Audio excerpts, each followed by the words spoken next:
With the NBA being partnered with and sponsoring so many products, you'd be surprised at just how many they actually have banned.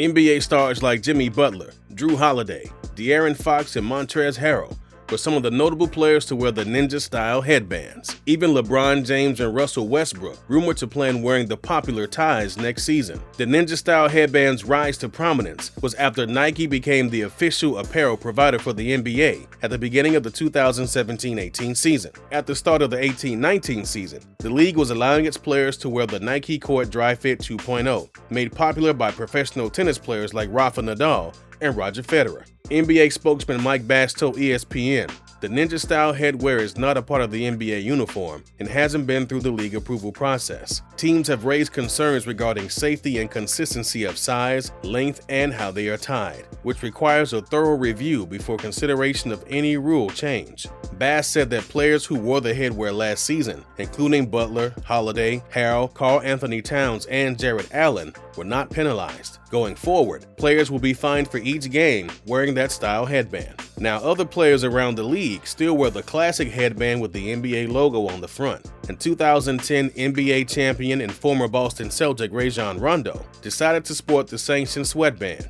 However, Rondo wanted to switch it up and wore the headband upside down to differentiate himself from the other players on the team. Unfortunately for Rondo, he was warned by the NBA that he had to wear the headband with the NBA logo facing its proper way or face punishments. Instead of following this warning, Rondo decided to lose the headband. No player has ever flipped the headband since because the league would immediately give out fines. We don't understand what the huge deal is, but the league isn't playing any games.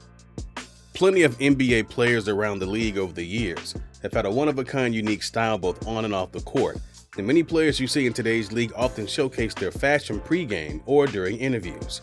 A common trait is a one-of-a-kind jewelry they're able to pull off. We've seen main players like LeBron, Kevin Durant, James Harden, and even Kyrie Irving show off their diamond pieces, and even less significant players in today's league want to shine like the best of them, so players like Lance Stevenson and even Lonzo Ball have even joined in. Now, outside of the court, players have a lot of leniency on what they can wear, but wearing jewelry in games was actually something that was popular early on, till it eventually got banned by the league. Wearing gold chains during games stems back to the all-time great pioneers of the game, when people like Julius Erving, Darryl Dawkins, and even Michael Jordan actually did this. When people say that in eras past the league was different, they definitely aren't lying, seeing as so many rules and new bans have come since then. But Dr. J was one of the first to creatively dunk in the league, as well as rocking a gold chain during his NBA games. There's actually a famous picture of him and Larry Bird both reaching for each other's necks, so you can see how dangerous this could have been.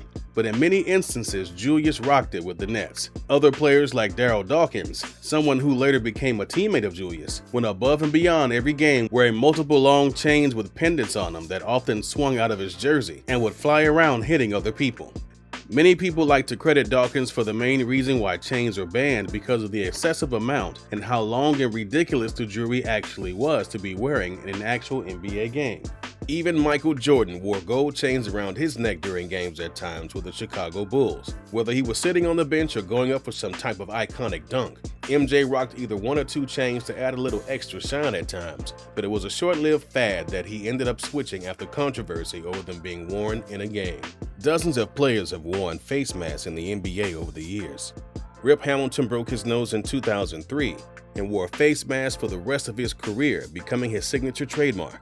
Clear masks we've seen time and time again, but why does the secret of black masks come out only during rare and unique occasions of legendary players? And why exactly did it get banned from the league? During the 2012 NBA season, Kobe Bryant was still putting up huge numbers with the Los Angeles Lakers. Based off the season, Kobe would acquire another All-Star selection, but this All-Star weekend would stick with him forever. Kobe Bryant took an ugly shot to the face from Miami Heat star Dwayne Wade, but finished out the game before getting evaluated. However, the CT scan, according to ESPN, revealed a nasal fracture. Although Kobe has been diagnosed with a concussion and a fractured nose, he found a way to keep playing at a high level. Kobe has scored over 30 points in 3 games where he had the mask on. The mask Mamba was on a tear, but it didn't matter because the NBA wouldn't let him wear it again. For some reason, whenever Kyrie changes something up, he tends to go off. From his jersey getting naturally untucked to him wearing a mask, Kyrie doesn't disappoint. Throughout his career, Kyrie had 2 separate injuries that required him to wear a mask. Kyrie was asked about wearing clear masks, and his answer was priceless. "I hate wearing it, but somehow it caused a craze on Instagram as well as social media," Kyrie said. "I understand that it's just for my safety, so I throw on the mask for a few weeks and go about my business." That's when Kyrie decided to go with a custom black mask and didn't disappoint. Irving broke a bone in his jaw in a game against the Milwaukee Bucks. A day later, the then 20-year-old wore a black mask while facing the New York Knicks on the road. Kyrie came out of the tunnel for pregame warm-ups, looking like something from a movie. The Phantom of the Garden went nuts for a then career-high 41 points, while saucing up Knick guards Raymond Felton, Jason Kidd, and Pablo Pregoni in 39 minutes on the floor.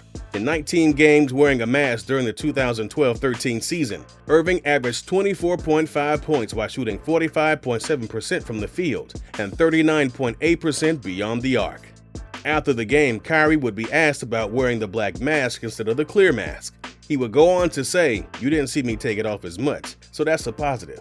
I can see just a little bit more of the crowd tonight and the eye holes were a little bit bigger. Basket looked a little bit bigger. It was a better fit and I'm happy with it." LeBron James was forced to wear a mask after suffering an injury during a 2014 win against Oklahoma City. When midway through the 4th quarter, Thunder forward Serge Ibaka struck him in the face on the drive to the basket. James initially told some of his teammates and the media he would likely wear a clear fiberglass mask similar to ones worn by several other players in the league to protect facial injuries.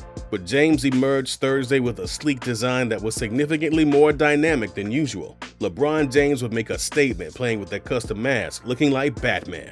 The Miami Heat MVP torched the New York Knicks wearing a custom black carbon fiber mask to protect his broken nose. James would go on to talk about the mask design by saying, "It went with the uniform. I knew we were wearing throwback uniforms. I was able to get a carbon fiber one, which is actually lighter than the one I had been wearing in practice. It came through at the last minute, so I went with it." After the game, James told the sideline reporter, "A couple of times it was a problem. A couple of times.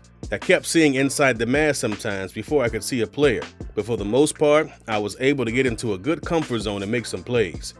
And I just kind of tried to forget about it. Maybe when it got hot a few times, I was happy with a couple of the timeouts when they came, and I was able to take it off." The NBA told LeBron after his game that he could no longer wear the black mask, and we haven't seen LeBron's alter ego ever since. We don't know why the black mask was banned, but maybe LeBron with the mask on was too much for the league to handle. In late 2018, the NBA notified J.R. Smith that he could face a fine for each game he fails to cover up a new tattoo on his right leg. J.R. rocked a new tattoo on the back of his right leg displaying the company logo of Supreme, which was his way of showcasing a brand he loves under the spotlight. But Smith's tattoo, which is of a company logo, doesn't follow the guidelines set by the NBA of the collective bargaining agreement. Article 37 states that a player may not, during any NBA game, display any commercial, promotional, or charitable name, mark, logo, or other identification, including but not limited to on his body, in his hair, or otherwise. This ultimately means that Smith is not allowed to show off any other branding than what the NBA promotes or is within his branding contract. This allows the NBA to fully fine Smith for having the logo displayed during games. Smith spoke publicly about the issue and even said, "So I was informed today that I would be fined every game if I don't cover up my Supreme tattoo on my legs during games. These people in the league office are something else." And in the caption, he added that he felt targeted by the league. Prior to this year's season beginning, Lonzo Ball also dealt with a similar situation surrounding his own brand. Just 2 weeks after the NBA warned JR of his Supreme tattoo, the NBA also approached Lonzo with the same offer: either cover it up or get fined. Lonzo, who has Big Baller brand tattooed on his lower right elbow, was asked to cover it up because of the issues it causes with brand deals. Shortly after all the controversy, JR, as well as Lonzo, have been covering up their tattoos with athletic tape ever since. But this rule was put into place around 2011, but hasn't been something the NBA acted on until last year when the NBA asked Washington Wizards forward Kelly Oubre to remove his Supreme leg sleeve he wore during a game. Now, unlike a permanent tattoo, Kelly was slightly moved by the fact that the NBA would ask this, but did remove it as well as a small change. And even J.R. Smith was involved with the Supreme issue then, as well as when he he wore an arm sleeve from the company. During a highly anticipated matchup against the LA Lakers and Lonzo Ball under the spotlight, Smith took to the court rocking the latest creation from the billion-dollar brand Supreme. On his left arm, the shooting guard rocked a dry-fit Nike shooting sleeve featuring the NBA logo with the iconic slanted Supreme script. I thought the sleeve was dope. Obviously, Supreme is an amazing brand, but the fact that they did a collaboration with Nike and the league, it felt like a no-brainer to me. The shooting sleeve was released in 2 colors, black and red, online and in-store, but quickly disappeared forever after these 2 instances. Another instance surrounding brand issues was when Iman Shumpert headlined the NBA News back in 2013 when playing for the New York Knicks. One night he actually got an Adidas logo shaved into the back of his head. For Shumpert, he's always been known for his unique identity both on and off the court, his unique fashion sense, and of course, a one-of-a-kind high-top hairstyle, so he didn't think there'd be an issue with his design. During a Friday night game against the Bucks, the NBA happened to notice the logo. Iman posted a picture of a freshly shaved triangle in the back of his head saying, "Sorry NBA, didn't realize there were branding issues with the logo." The NBA acted quickly, making Iman get rid of the logo, but a day prior an ESPN reporter stated that the NBA shouldn't have an issue with the design because Adidas is a partner of the NBA, but many others fired back saying that any logos are banned unless it's on the player's shoe or it's involved with the sponsorship deals. Due to the global pandemic, the NBA was concerned for fans, staff, and athletes moving forward. The NBA was the first organization to close due to everything going on, and next season it could never be the same. Until we no longer have to socially distance, it's safe to expect that we can't cram fans into a venue, much less 20,000 during live NBA games. Another huge problem that the NBA will have to face next season is the fact that the NBA is a close-quarter physical sport. With a nationwide stay-at-home order and the law saying we need to stay 6 feet apart, how are the players supposed to play right next to each other? The league could make all NBA athletes wear masks to play. Some states have gone as far as to make wearing a mask during this pandemic a state law. We don't want to destroy any progress made during this difficult time, and once the NBA had one player infected, the league was shut down immediately. If the players have to wear approved masks from the government to prevent anything from happening, there would be no tolerance for custom-made masks.